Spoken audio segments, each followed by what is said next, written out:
আমাৰ বৰনগৰৰ কাৰণে এটা বহু সুন্দৰ খবৰ যে আমি সকলোৱে ভাবোঁ যে আমাৰ যিটো বৰনগৰ উন্নয়ন খণ্ড বা চকচকা উন্নয়ন খণ্ড, এই চকচকা উন্নয়ন খণ্ডৰ যিটো কাৰ্যালয়, এই কাৰ্যালয়টো আমাৰ পূৰ্বতে SDC অফিচত আছিলে আৰু যেতিয়া মই বিধায়কৰ দায়িত্ব পোৱাৰ পিছত তাৰ পৰা আমি উঠাই আনি পেলাই নুনতলত অনাৰ কাৰণে বহুত প্ৰচেষ্টা চলাইছিলোঁ।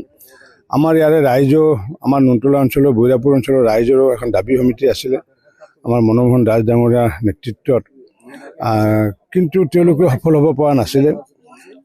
বহুবাৰ ইয়াতে আমি স্থানান্তৰ কৰাৰ কথা ভাবিছিলোঁ যদিও সেই সময়ত উদ্ধৱ বৰ্মন ডাঙৰীয়াৰ সময়তো এই কামখিনি হৈ নুঠিলে।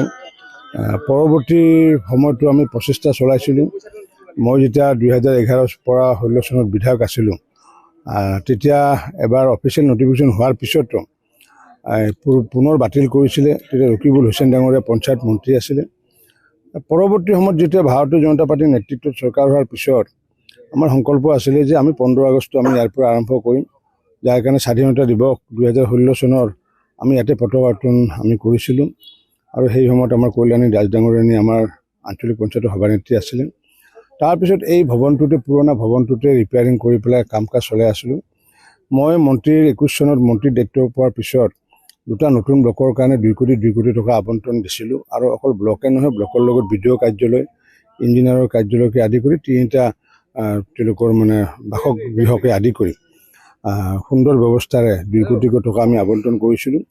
আৰু তাৰ ভিতৰত এটা হৈছে আমাৰ যি চকচকা উন্নয়ন খণ্ডৰ BDOৰ কাৰ্যালয়, আৰু এটা হৈছে আমাৰ যিটো ভৱানীপুৰৰ উন্নয়ন খণ্ডৰ কাৰ্যালয়, যিটো নেকি আমি সৰুপেটাত আমি এতিয়া টেম্পৰাৰীভাৱে চলাই আছোঁ।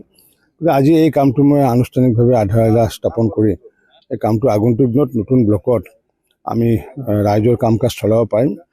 মই সেইকাৰণে আমাৰ আঞ্চলিক পঞ্চায়তৰ সভাপতি অৰবিন্দ বৰ্মন ডাঙৰীয়াৰ লগতে BDO মজুমদাৰকে আদি কৰি সমূহ ষ্টাফসকলক শুভেচ্ছা জনাইছোঁ।